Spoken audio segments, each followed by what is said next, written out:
Hey everyone, welcome to Grounded with John Tester and Maritza Giorgio. It's good to be here, and we have our special guest today is a dude who spent some time in Congress, and is somebody who's been pretty outspoken on the lay of the land politically in this country, and it's great to have Adam Kinzinger with us today. He's also the author of the book Renegade, Defending Democracy and Liberty in Our Dividing Country. I liked your Substack bio, Representative Kinzinger, when you said, you may also know me from the January 6th Select Committee. And I appreciated the Kent Brockman reference. And the understatement, right? Nobody ever knew who I was until that committee. So it's a double-edged sword. But I also like you said, I'm still devoutly Christian, a recovering fundamentalist, and a reformed attention hog, and an ally to others working to protect our democracy. I think those are pretty good, honest statements. Well, I'm going to tell you that, when I served in the Senate, people on the Senate side of things, and we don't pay much attention to the House, as you well know, and you guys probably don't pay much of the side of the Senate side either, which probably is good too. But everybody knew who Kinzinger was in the Senate. I'll tell you that. He was somebody who was really, really smart on defense issues. This is before the January 6th Commission. Very, very smart on defense issues. Very, very in tune with what was going on in this country internationally with international affairs. And him not being in the House right now, by the way, from my perspective, him being a Republican, myself being a Democrat, is a loss for the country, period. And what are you up to these days, Adam? Well, look, and I just want to say I feel the same about you. You played a very important role. I'm sure you don't miss it. I don't miss it, to be honest with you either. No. But one of the things I loved was just I was very close with John McCain, as you well knew, and just traveling with him around the world. It was like having a second Secretary of State. I mean, he would show up and be literally almost as famous as whoever the president was at the time. Absolutely. Yep. He could speak with authority. He would take Democrats and Republicans with him. We'd have a good time. We'd work friggin' hard. I mean, this guy outworked me, and he was, 3 times my age. But that part I do miss. I do miss the travel. I do miss kind of that foreign affairs stuff. But what am I doing now is just I've basically made the decision to commit for the next 2 or 3 years to trying to save the country. I'm not going to do this my entire life. I can't do this till I'm, 90 years old, but the next 3 years is going to be essential. And I know for me, I'm not going to be able to look back and say, man, I kind of took it easy if, everything kind of goes to hell. So I'm going to do everything I can and pray for the best, I guess. Yeah. So look, I was talking to a friend from Arkansas yesterday, and he said, look, if you just take a look at what's happened in the month of January 2026, ignore what's happened in 2025. Just erase that from it. We've had more than a year worth of shit rolling down the hill in January. And if you think about it, I mean, holy mackerel. I mean, from what's gone on in Minneapolis to what's going on with elections the list just goes on and on and on and on. How do you prioritize what you're going to go after? That's the toughest question, because what Donald Trump is really good at, intentionally or unintentionally, I really don't know. He's really good at kind of just loading constant stuff on top of us. And what happens is, I think Americans and people in general have a short attention span, which now in this environment is probably good because that's kind of how the news is rolling.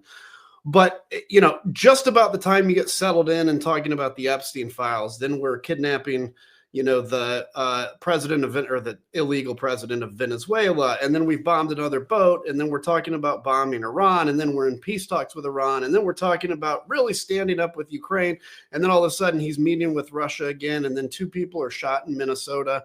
And I guess all you can do, you have to, in my case, kind of react to what's going on at the moment, but also understand that every one of these stories matter. I mean, it feels like information overload, but these stories do matter. And I think the through line in all of this, which is, I think, for those of us that are concerned about democracy that have to keep coming back to, is corruption. I mean, I've never seen I've never imagined, honestly, the amount of corruption that we're seeing right now, from a free jet from Qatar that the taxpayers are then going to spend $1 billion to turn into Air Force One that then Donald Trump takes with him, to $500 million bought into a company to buy 49% of it just before he becomes president, to all the Trump hotels that are built, around the globe. And I think you have to try to sometimes go at as a pilot, the 30,000 foot view, and just talk about the through line of corruption, self-focus, self-dealing. But I've got to tell you, I mean, yeah, every day, it's not like it's a small story every day either. Again, it's somebody shot in Minneapolis. It's a potential military action. I mean, it feels like 5 years ago that we were talking about whether we'd attack Panama. Canada's kind of back in the attack sector again. But all of this stuff is just swirls around. And the danger in this is that people just get exhausted and walk away. And that's the big thing we have to guard against, because, there are a lot of people engaged in politics right now that love chaos. That doesn't include, I would argue, the three of us here or anybody watching. And so we have to guard against becoming exhausted by it, I think.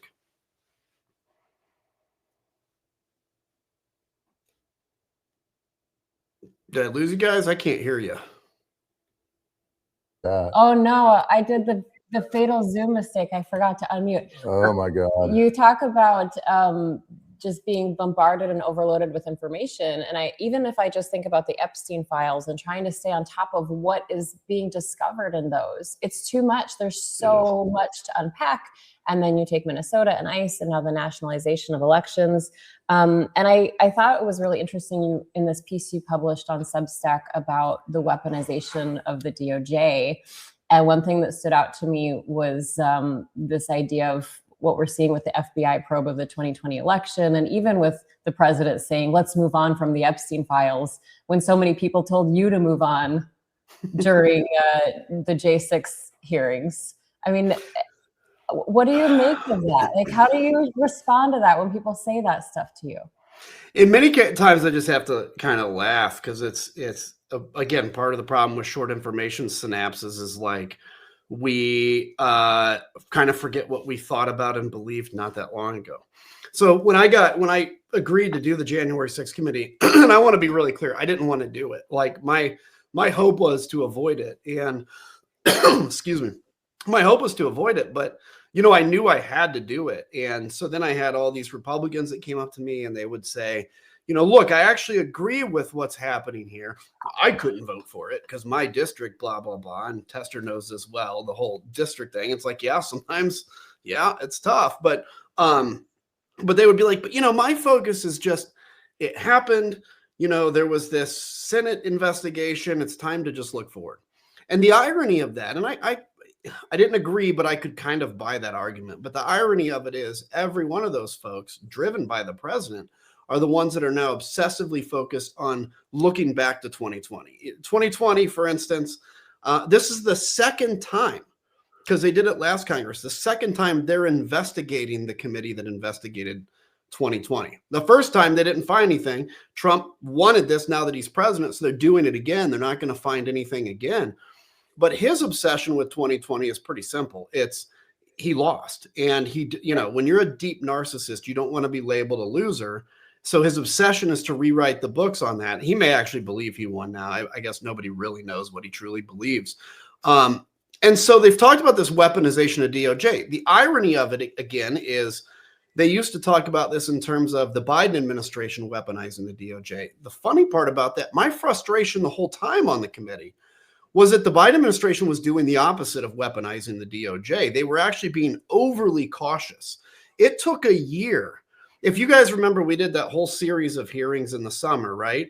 It took that first hearing is when the DOJ goes, holy shit, we actually have some stuff here. And they started the investigation and put Jack Smith in place. Had they started when we started, and as John knows, they have far more tools than Congress has, this thing would have been adjudicated. They did the opposite of weaponizing, but they're taking that thing that they convinced people of, and now they're legitimately weaponizing the DOJ. And Pam Bondi herself doesn't even pretend otherwise. She said at the beginning of the administration, my job is to be Donald Trump's lawyer.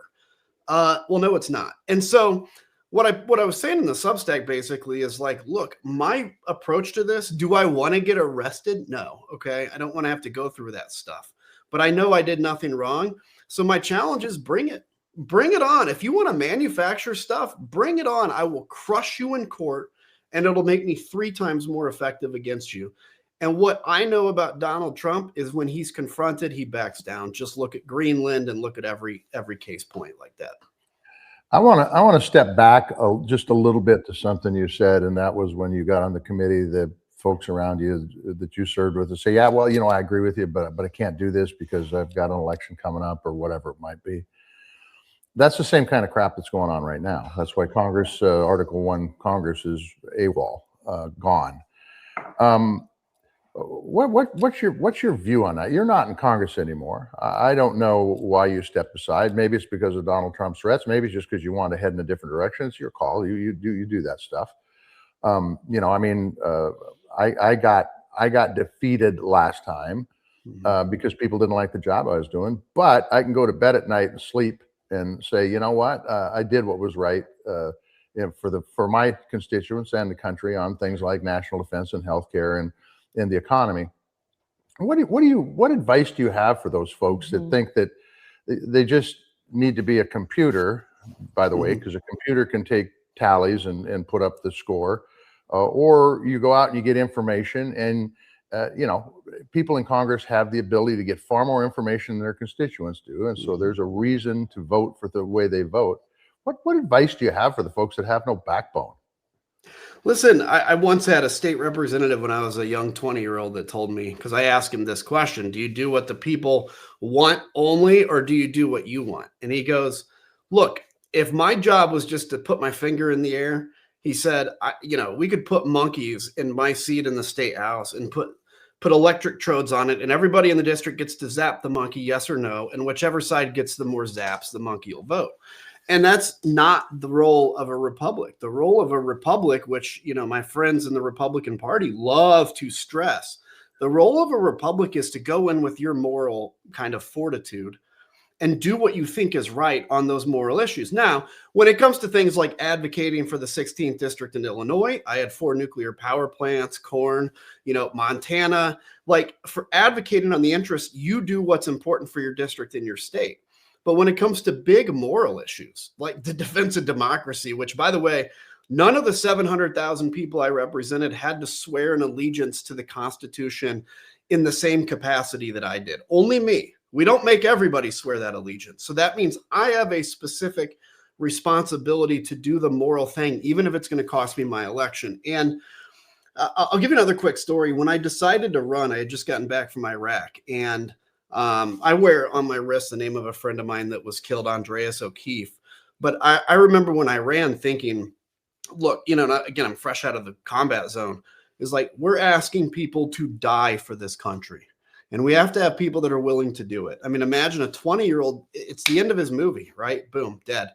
Right. If I am going to ask people to give their life for the country, the least I can do is be willing to give a $174,000 a year job, right? And so what I would say also on top of that is, and you can probably share this too, John, is like the votes I think about when I look back at my 12 years in Congress, the votes I remember and I'm most proud of are actually the votes where I kind of stood alone or I went against what the party wanted, because that was to me a reaffirmation that I had strength and that I was willing to do it. And I'll say I would much rather be sitting in my position out of Congress 12 years later, even dealing with all the stuff going on, than still be sitting there and feel like a complete beta cuck, to be honest with you, somebody that's unwilling and unable to stand up and have my own opinions. Otherwise, like literally anybody could do that job, literally anybody. So without naming names, do Republicans in Congress still reach out to you? Do they still express this? Some. So very few will, and I've never, obviously I've never revealed names, but there's obviously a concern when you're a politician. I don't want to call Adam and say this in case he says so-and-so said this. Right. But yeah, I still get along with them, but there are a number that I'm trying to talk into, like, hey, you're retiring, for God's sakes. Like, you're retiring. You can now speak out, even though you wouldn't do it when you had an election. And even those folks are quiet. And I think it comes to, it's a couple reasons. Number one, it's they want to have those relationships when they leave Congress. There's money in it, right? I understand it. I don't agree with it. And the second is just leaving the tribe, getting excommunicated from the tribe is really, really hard. In fact, I think it's much more likely that somebody would step in front of a train to save a child's life than they would to be excommunicated from their tribe. And I think that's part of what you see. You know, it's interesting you say that. And look, there's division within the Democratic Party too, but I do want to focus a little bit on the Republican Party. There are a ton of different disenfranchised Republicans. In fact, I would just say this. The Republican Party that I grew up with, the conservative party, the party that's strong on defense, the party that's concerned about our national debt, the party that party is gone. Family values, all of it's gone. So what about, they can't all went for the Trump Republican Party, have they? I mean, Jesus, I mean, it's crazy. It's interesting. So we're in a massive, as you all well know, we're in a massive political realignment, right? There's a reason the suburbs of Chicago used to vote 75% Republican, and now they vote 65% Democratic. So you have actual shifts of party allegiances. And the other thing is Donald Trump has been in our life for 10 years. Okay. So the first Trump administration, I mean, I was very aggressive against Donald Trump as a sitting Republican in the first Trump administration. I also tried to work with him when I could. But I survived that. I couldn't survive that in this term now. And so over 10 years, I mean, it's like, how do you build a cult? I'm just going to speak very frank. What you do is you excommunicate a few people. You make an example of them. You're also willing to forgive them and bring them back, but only once. So honestly, if Liz Cheney or I got on TV and said, you know what, we're wrong, Donald Trump is the best guy ever, he would invite us to the White House the next day. You couldn't do it again, but you could do it once. And so what you build is you build a kind of vertical tower of allegiance, never stray away from what the leader wants. And in over 10 years, you weed out the people. They either don't run again, they get beat, that had an independence. And the new people that come into office are ones that were always true believers from the beginning. I mean, Marjorie Taylor Greene, I'm still 50-50 on her. But look, let's be honest. She came into Congress because of Donald Trump. People like, what's her name from Colorado? I'm trying to think of her name. But Boebert. These people are true believers that didn't come in. And so, over 10 years, you just sift the hard folks out and you're left with malleable people. I've heard a lot of frustration though about that. Like Marjorie Taylor Greene in particular, she became the focus of the president's ire suddenly. And she says she's leaving Congress. And people say, well, wait, we need people like you. We need people like you to push back. And why, what are they so afraid of? Why is it personal threats? Is it physical threats? I mean, why not? I think for each person, it's different. To be honest with you, I'm not trying to sound like Billy Badass, but I never feared the physical side of it, right? Like, I had the death threats, and I always have thought, though, if somebody's going to threaten you, they're probably not serious. It's the people that don't threaten you, and, you have no idea at that point. And I also do trust that God's going to protect us in a lot of these things, and I've been lucky. So that never feared. I think the thing for me that was like when I had to confront my fears to do what I was doing, it was really the fear of the unknown. Once you make that step. So in Marjorie Taylor Greene's case, she obviously has started to feel the retribution coming back at her, but it's much easier to walk away. We love to walk away from pain. We love to avoid pain. Staying in is really hard. But I will tell you, once you do that, and once the texts come, right? And I mean, no more, but up until about a year ago, I would still get texts from friends, how disappointed they are in me, how much my co-pilot in the war, by the way, texted me 4 years ago and said he's disappointed or he's ashamed to have ever flown with me. Those kinds of things do more damage than a death threat, than an attack, a tweet from Donald Trump. And I think a lot of that is what people try to avoid. But I think for everybody, it's different. I think for a lot of people, it's funny. I've used the line, because people say, well, what you did in Congress was courageous. And I, honest to God, don't believe that. But I believe I was just surrounded by cowardice. And when you're surrounded by cowards, it looks like courage in comparison. But really, I was just doing what I should have. Well, I think what you exemplified, Adam, was old school. I mean, what you did was old school stuff. I mean, I always point out Robert C. Byrd.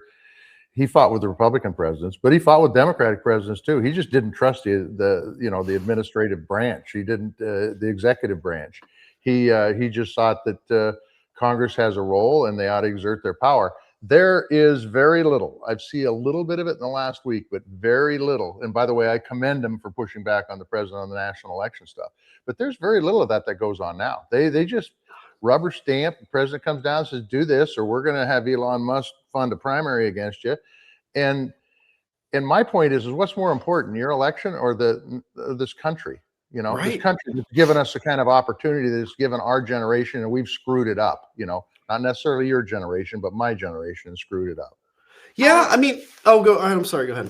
No, I'm sorry. Because I want to talk about the nationalization of elections. It's a really important topic right now that a lot of people are worried about.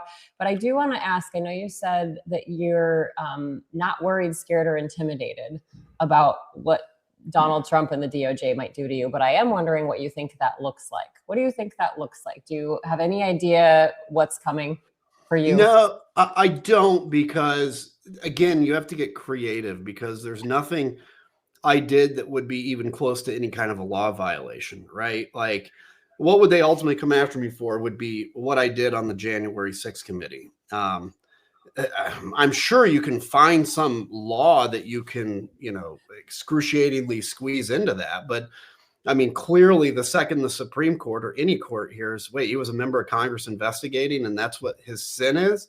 No, this case is thrown out. So then it's like, well, what do they try to do? We know they use the IRS, right? We know they use all that stuff. I can tell you there was a period of like 3 weeks in a row where I would get a call from a reporter trying to dig some story. And one of them, for instance, was, hey, we noticed you reimbursed X amount of miles with your last year in Congress. And I'm like, yeah, I was in Congress 3 years ago. You're telling me you're now looking back at 3 years ago, but okay. And I said, well, by the way, I have an airplane. I used to commute to DC and back with my own airplane. That has a higher mileage reimbursement. And by the way, I saved all the receipts. Here they are.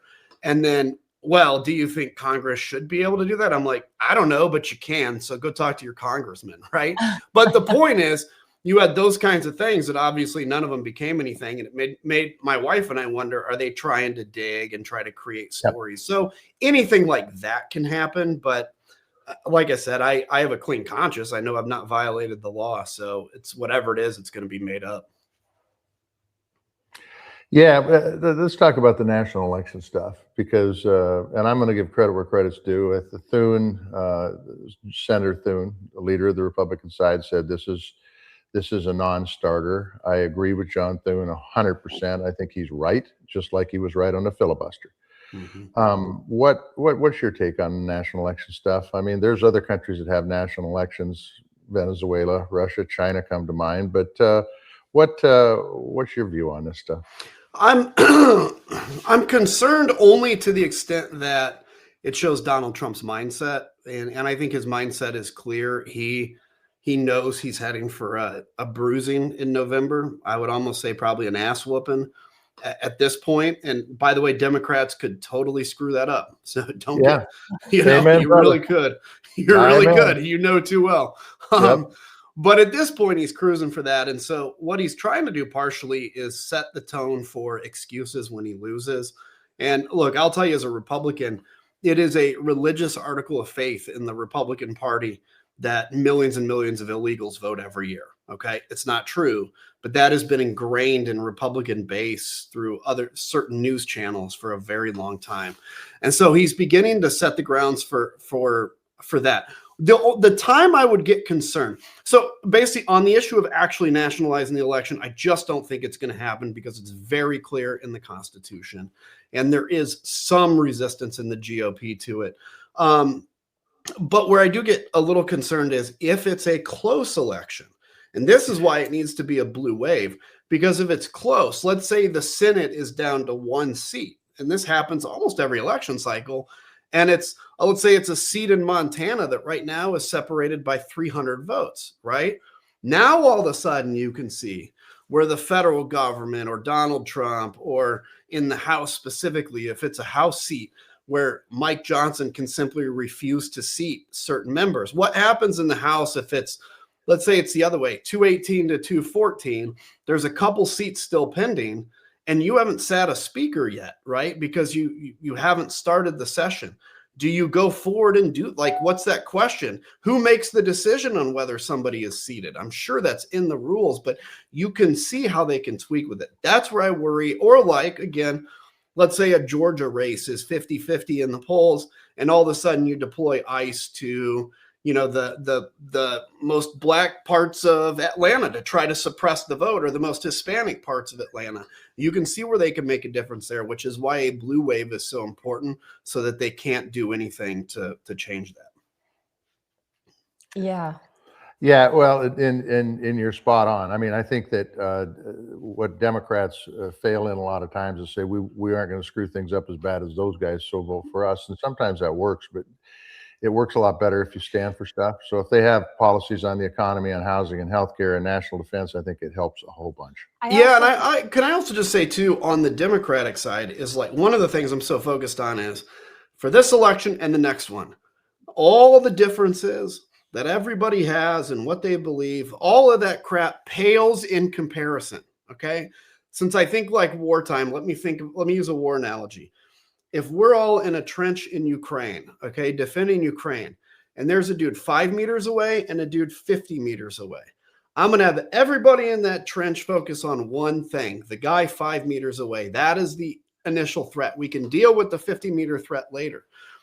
That is what we're dealing with, the threat to democracy. So our differences around the edges on these other issues, that doesn't matter right now. And by the way, we can always argue that eventually, and arguing is actually fun when you get back to where it's non-existential like it is now. Right. So that's why it's important I would say for Democrats, like, have the big tent, welcome people that you don't always love. Because when you start winning elections, then you can have fun debates, and you're not worrying about whether your kid's going to have a democracy. That's right. Amen. Listen, that's great advice. Great advice. Absolutely. No purity tests there. No purity tests. I do want to push back, though. You said you're not super worried about the nationalization of elections because it's pretty clear in the Constitution. Well, so is due process. We're seeing that being stripped. And I think that's the concern is there's, you know, like we talked about at the beginning, there's just so much happening and so many fights to be had that are violations of constitutional law that people feel like they don't know which one is the dude 5 meters away. They don't know which one, you know? No, I think it's accurate. And I guess I would say if I had to revise and extend what I said, it would be less like I don't worry, but more like I don't lose sleep. So there's things I worry about and things I actually lose sleep over. This one, I'm not losing sleep on it right now because I see some resistance to it.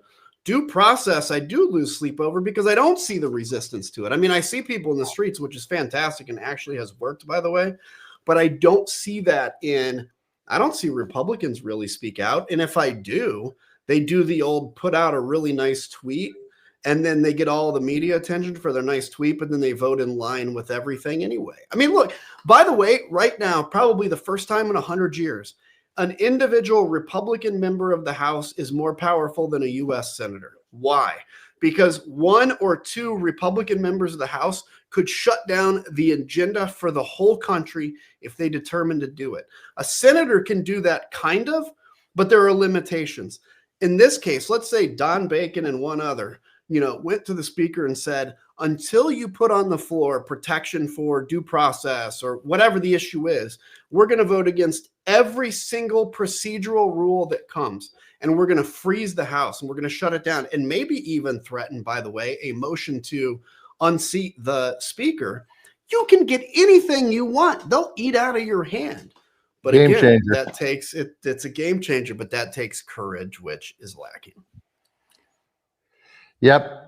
I want to you talk about ICE for a second, then I want to talk about the meeting with Xi, which is coming up with the president. So yeah, I'm wondering. I mean, I know that you were deployed to the southern border in 2019 with Air National Guard, and I know you're following all the stuff happening in Minneapolis. We did hear that 700 DHS agents are pulling out there, but then we both heard personal stories yesterday that ICE is now spotted in Missoula and Helena, Montana. And so, and then you have Steve Bannon saying they're going to, like you just mentioned, use ICE to surround the polls. So what's your kind of broad take on what's happening and what needs to be happening, especially as we hear that 23 towns are about to turn warehouses into ICE detention facilities? Yeah, I mean, look, that is a concern. Steve Bannon a lot of times will say stuff to get attention, but I do think that the use of ICE to potentially suppress the vote under the auspices of protecting it is a concern. I think what you've done is developed and built. I'm not going to go. It's an internal security force, right? This is what you see dictators build. I mean, ICE is now better funded than the U.S. Marine Corps. I mean, that's insane. And now you've had to lower the standards to hire. In 2006, when the Army had to expand due to the surge, they had to lower the basic requirements to get in to recruit enough people to come in. They were taking some felons. They didn't require a high school diploma for a while. That's what happens when you have to expand rapidly. And so this is being used as kind of Donald Trump's little internal fun police force. Why is it that they're in Minneapolis anyway? They're in Minneapolis because of this legitimate thing that was going on with the Somali community and the taxpayer money and the daycares. That's a legitimate thing that, by the way, Minnesota was actually investigating. But already, as a result of that, that's why they sent 3,000 troops in. And then Kristi Noem went there, and it was a flag to another news station to say, look, we're coming in, we're stirring it, they're doing this, they're stealing money, so we're going to make life hell for them. It wasn't about immigration. There was no sudden influx of illegal immigration to Minnesota particularly.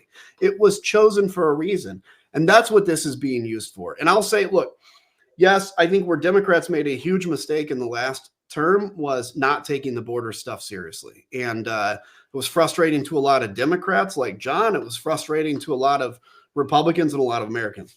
That's an okay thing that's happening in terms of securing the border. But what's happened is they've used that as an excuse to go after, Americans to create real danger, which is what we're seeing right now. It'll be great if they take their masks off, if they can force that. Part of the issue with mask is not even so much the outward facing. It's when I wear a mask, I can be anonymous and do things that I wouldn't normally do in public. Exactly. So those are kinds of reforms. Now, if I was actually pushing and could author what would this look like, I would return ICE to its previous levels and previous mission, right? That's what I would do. But let's be realistic in what can be achieved. Yeah, well, the amazing thing is, the president did an interview. I did not see it. I read some sidebars on it with the new NBC host, and he said, "Yeah, we're going after the worst of the worst." And then you see a 5-year-old boy and a 7-year-old girl that are in a detention center in Texas, for God's sakes. Well, not now, the boy isn't, but I think the girl still is. And so.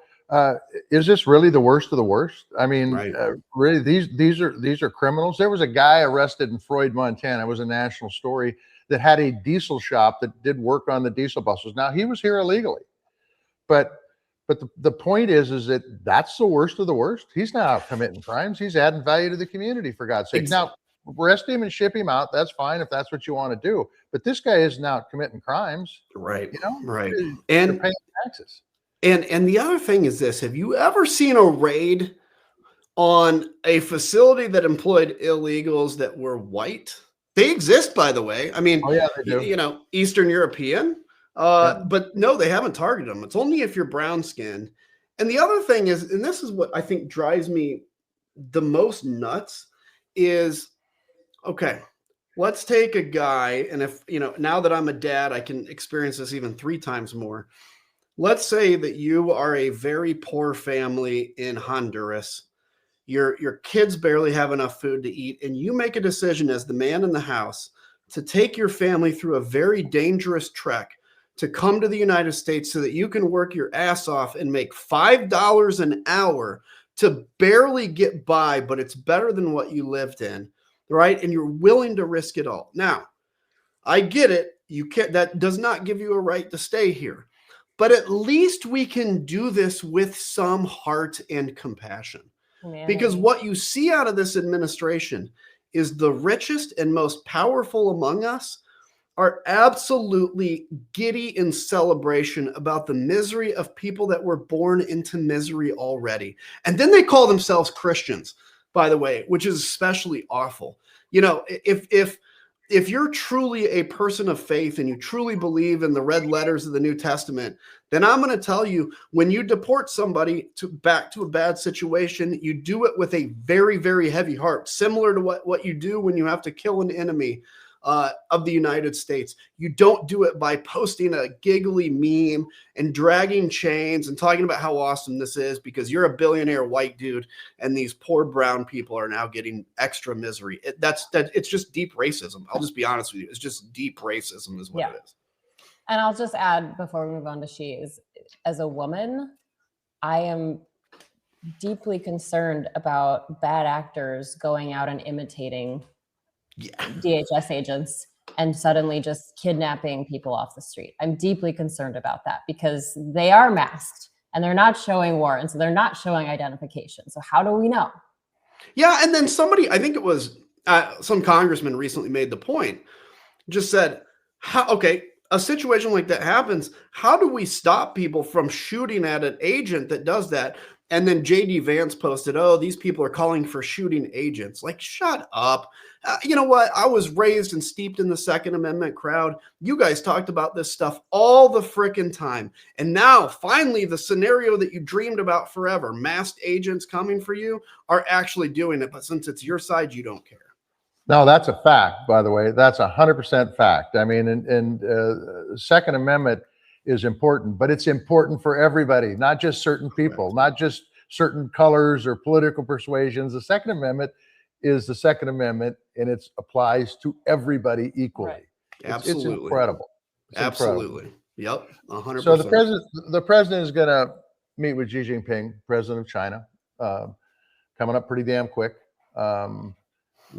I think the news reports they had a call with him yesterday. But what do you see out of that, and what are the pluses and what are the dangers? I wish I could come up with a plus because I would love to sit here and be like, I'm fairly calling it on both sides. I can't on this one because, I mean, a plus would be if Donald Trump actually was willing to kind of stand strong. The problem is I don't think you were in this meeting, but you might've been. I was in the meeting kind of early on in Trump 1, where he came in and begged us to pull the China ZTE sanctions out of the NDA, the Non-Defense Authorization Act, because President Xi had called him and asked him as a friend and said it was costing jobs in China. Now, China ZTE was being used as a spy telecom similar to Huawei, and we did the right thing by banning that stuff in the United States. And that's the problem with Donald Trump. Put aside any other feelings about him, the problem is he's deeply narcissistic and wants to make you like him. When you meet with him, he wants you to like him. And that includes leaders like Putin and Xi Jinping. And so if you think about, we went through a lot of excruciating pain to try to protect these advanced chips that we have, that are really important for computing. He's already given a select number of those to China, and he also did it to UAE. I think he's going to go sell the farm, particularly when you start hearing from members of the administration that now talk about spheres of influence in the world. The U.S. has its Western hemisphere, Russia, whatever Russia is, it's not going to have Europe, but in their mind, it has Europe. And then China has Asia. Well, by the way, I think South Korea, Japan, Vietnam, and those countries don't like us necessarily selling them out to hegemony of China. But the fact that there are members of the administration that think in that 1800s way kind of worries me about what he's going to do with the president of China and, frankly, kind of backing away from our security commitments. What happens if Xi Jinping simply asks him, are you going to defend Taiwan if I attack? Do you think Donald Trump is going to tell him, yes, I will? I don't think so. He's probably going to be like, nah, your decision. We don't care, because he's kind of said that already. So I think it's dangerous. I hope I'm wrong. I've read an article where he's told him that, yeah, go ahead and attack him after I'm out of office. Yeah. You know. Yeah. He literally said the same thing. He literally this morning said, I think he's going to sell the farm. Yep. Yeah. I think so too. I think, and by the way, for our farmers, which I know is important for you and I, John, as representing big ag areas, the damage that Donald Trump has done to the farm community has been incalculable. And I've got family that are farmers. They still love Donald Trump. It's a cultural thing. I understand. I'm not going to criticize him for that. But look, when all of a sudden we're engaging in unnecessary trade wars, I'm all for trade wars when it comes to things like protecting steel, things that are important to our national defense, et cetera. But when it's like we're shutting down export markets that our farmers and farm community has spent decades to grow and build, and with the snap of a finger, we shut that down, and China buys soybeans, not from the US now, but from somebody that we bailed out for $20 billion. I mean, you can't look at that and say that is just good stewardship of our farm economy, unfortunately. No, it's not good. I would tell you that I agree with you 100%. I think that the folks that are in production agriculture, the farmers, the ranchers that are out there still are, for the most part, in Donald Trump's camp. I will tell you that it's been about a month ago, I talked to a guy, early 50s farmer, said, I didn't like Joe Biden. I don't like anything about Joe Biden, but I may not be farming next year because of Donald Trump. Right. Yeah. I'm going to lose the farm because of this. I think if they can understand what the challenges are in markets, because I think there's a lot of them that think it's Washington, D.C. that's done this. No, they haven't. Congress has taken their powers that they have for tariffs that the Constitution gives them and give it to the executive branch. That's a different issue. But the executive branch has taken that and they've weaponized these tariffs to the farmers. When it comes to inputs, when it comes to markets, all that stuff's blown through the roof. And I don't know. I'm sure it's the same thing in Illinois, but we get a lot of our inputs out of Canada, and the tariffs are just killing these folks, just killing them. Not to mention equipment. Yeah, and then of course, keep in mind that raises the end price, which then affects whether countries overseas are going to buy it because maybe they can get it cheaper from South America that doesn't use the same inputs. Absolutely. And I agree with you. But it's a big question to Democrats, though, is are you going to be a party that is open and welcoming to, since, I use the liberal terms, open and welcoming to ag rural America. Mm-hmm. I would say right now they don't feel comfortable in the Democratic Party, at least not in certain areas. If you can be open to that, it doesn't mean you have to become conservatives. I'm not telling you to sell out what you believe. We talked about that at the beginning, but at least saying folks like you guys are welcome here, then I think the Democrats are undefeatable. I mean, they used to be, rural area America used to be Democratic not that long ago. Yep. No, when I was growing up, Montana was a blue state. No doubt about it. It's ain't a blue state no more. I mean, it's because, to be honest with you, I mean, Democrats don't speak to them. I will also tell you that I don't think Republicans speak to rural America. They just got them by default. That's right. So there's some opportunity here. So Representative Kinzinger, I know we have just a couple minutes left, but you mentioned that you still identify as a Republican. Do you see more people coming back that way? Do you see the party shifting again back to the party you joined? Look, I'm a legitimate rhino now, a Republican in name only. I've kept the term because, frankly, it pisses off Trump, and also, I think I'm more effective as a Republican in what I'm saying. I have not voted Republican in the last 2 election cycles. I voted Democratic, but I am holding out hope that someday, I have a 4-year-old son. I hope that someday he can be open to voting Republican because it's not a authoritarian party. It's a conservative side of the coin. I don't know if that time's coming anytime soon. I see 2 possibilities. One is Trump's out of office, Republicans get crushed this November, and there's like a come to Jesus moment. Is that possible? Sure, but you need a very dynamic person that can lead the party to that direction. That's not me, by the way, because you make enough enemies already. You're not effective at that. But the other thing is they continue to go through, like, the young people in the Republican Party today have been steeped in this politics. They don't know Ronald Reagan. They don't know George W. Bush. They don't even know John McCain. All they know is Donald Trump. And so I worry that that's really hard to break. And so do I think it's going to be as haphazard and berserk as it is now? Probably not in a few years. I just don't know if I'm going to get my old Republican Party back, at least in the prime of my life. I don't know. You said that's not me. Does that mean you're not going to run for president? I'm not saying yes or no on that, but it wouldn't be as a Republican. I mean, the reality of it is the GOP, I mean, they've, when you call them out, so people may be willing to come around to a point of view, but they're not willing to come around to a point of view and admit that they were part of the reason it was bad in the first place. So That's right. I wouldn't say no to it, but it wouldn't be as a Republican. Okay. Yeah, it's interesting. If we're going to close this out, I got to bring up a really sore subject with you. Okay, great. I know this is going to cut you right to the boy. core, but oh God, I know where you're going with this. The Montana State, Illinois State guy. I just got to bring it up there for the national championship. That and I'm going to tell you, as a Montanan, I'm glad Montana State won, no doubt about that. But Illinois State had a quality team. They were really good. I think their quarterback was red hot good, by the way. And I just want to tell you that my great sympathies to you on that. Thanks. I've got to tell you, so I'm actually the only member of Congress to have ever gone to Illinois State University. It's a big university. It's a big teacher school. And so this is my double heartbreak. So that game, amazing game, obviously a massive ISU comeback until the end. And I'm also a Bears fan. And the same thing happened. We lost in overtime. And I'm like looking up at God, like, seriously, is this personal? There's not many people that went to both ISU and are Bears fans. Like, why are you picking me? But no, again, congratulations to Montana. So Tom Rooney was a member of Congress with me, and his son is now a sportscaster for one of the stations in Montana. I don't know which one. And he sent me a video of him at a bar in Montana when Montana won. And I was excited. I wished I was there, but I also was heartbreaking. And but good job, Montana. You guys deserve it. I mean, but I'm going to tell you, and this is the truth. Either team could have won that game, and I think anybody that was there would tell you that was a hell of a game. Hell of a game.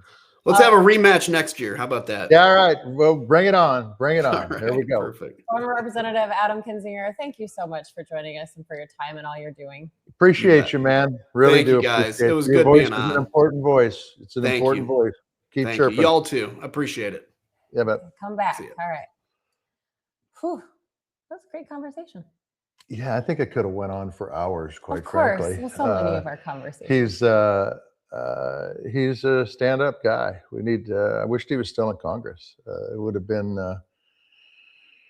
good. But I also get it. But no, we had. I mean, look, I've got 10 things written on this sheet of paper we could have talked to him about. I have so many things too that I didn't put up.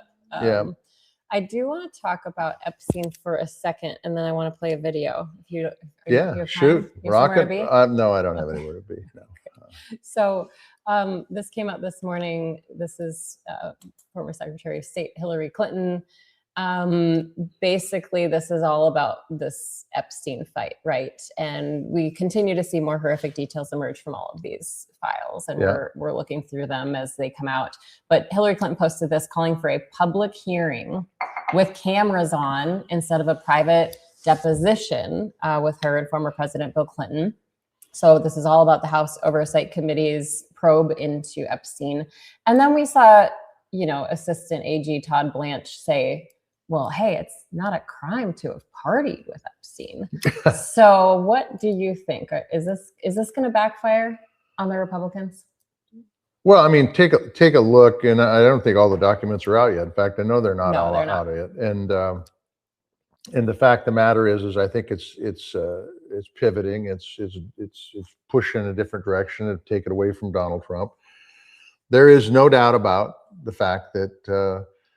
And I don't care who you are. If you were dealing with Epstein, you were on the wrong side of right there, and that's being very generous. But I think it's about pushing it away from Trump, focusing on other people, and in the end, And the real problem here is, Maritza, is that the victims are not. I'll be surprised if there's any consequences for the folks that besides Maxwell, who's in prison, any for the folks who did all this crap. Well, and you read. I mean, I've been just gutted by some of the things I've read this week. There's one diary entry in particular that just it's horrific to read about. And the president's asked about it, and he says something. He berated Caitlin Collins over it. And said, it's time to move on. It's time to move on. And they're not, no one in the administration is saying, our hearts go out to these victims. No. They don't talk about the victims or the survivors, we should call them. Yeah, if they've been to the White House, no. And it goes back to what Kinzinger said, by the way. I mean, you got people that are well-moneyed, that above the law, and this is kind of proof of it, to be honest with you. I'm bummed I didn't get to ask Adam this, but I did want to ask him, because there are all those videos that come out that people replay about whether it's Rubio or JD Vance or, Ted Cruz railing against Donald Trump in 2016. Oh, yeah. And Rubio even said, for years to come, there are many people on the right that are going to be having to explain and justify how they fell into this trap of supporting Donald Trump. Rubio said that? Rubio said that. He did, huh? What's the difference between Rubio and Adam Kinzinger? Well, I think Adam Kinzinger's got values, and he's grounded. Not to plug the podcast, but he's grounded. He believes in what he believes, and he's believed that his entire life. He's a young man, so is Rubio, but obviously Rubio sees opportunity, and Kinzinger wants to stick with what he believes is right and has values. I think that's the difference. I have watched Marco Rubio's body language, which I wrote a term paper on when I was a senior in college, high school, by the way. But I've watched his body language. What, on body language or Marco Rubio? On body language. Okay. On body language. Yeah, it was a big deal in the early 70s. But I've watched him while the president's talking. He is not comfortable with some of the things the president's saying, but he doesn't have the guts to stand up, because it'd probably cost him his job as Secretary of State and the other half a dozen jobs he has. But he knows it's bullshit. There's not a lot of leadership there, in my opinion. It's just crazy to me that you can say stuff like that and it's on tape. Yeah. And well, he will say, people change. People change. People change. Yeah. We have someone in our chat saying that she's never gotten justice, and it's been 42 years. And I just want to say that we see you, and I'm so sorry. And I hope justice is coming. Look, it's what I talked about, the old Republican Party. It used to be about family values and holding people accountable and all that stuff. All that stuff's gone. It's gone. It doesn't exist anymore in the party. And I think that's, to the party's, it's very much a negative. I think those are good things. When I was in the state legislature, arguing about how we're spending money and whether we should spend money, conservative versus liberal, whatever you want to call it, that's what the two-party system's about. And right now, we've got a president of the United States. Are they talking about debt? Hell no. They're talking about giving Argentina $20 billion and farmers $12 billion, and the list goes on and on. Just buy people off.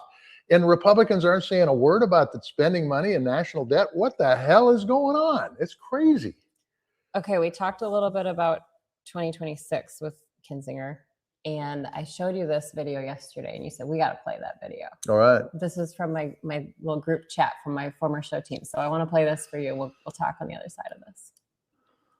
Abu Ghazaleh is the kind of radical Democrat Fox News warned you about. Kat believes you deserve universal health care, groceries, and housing. Pfft, where does she think we are?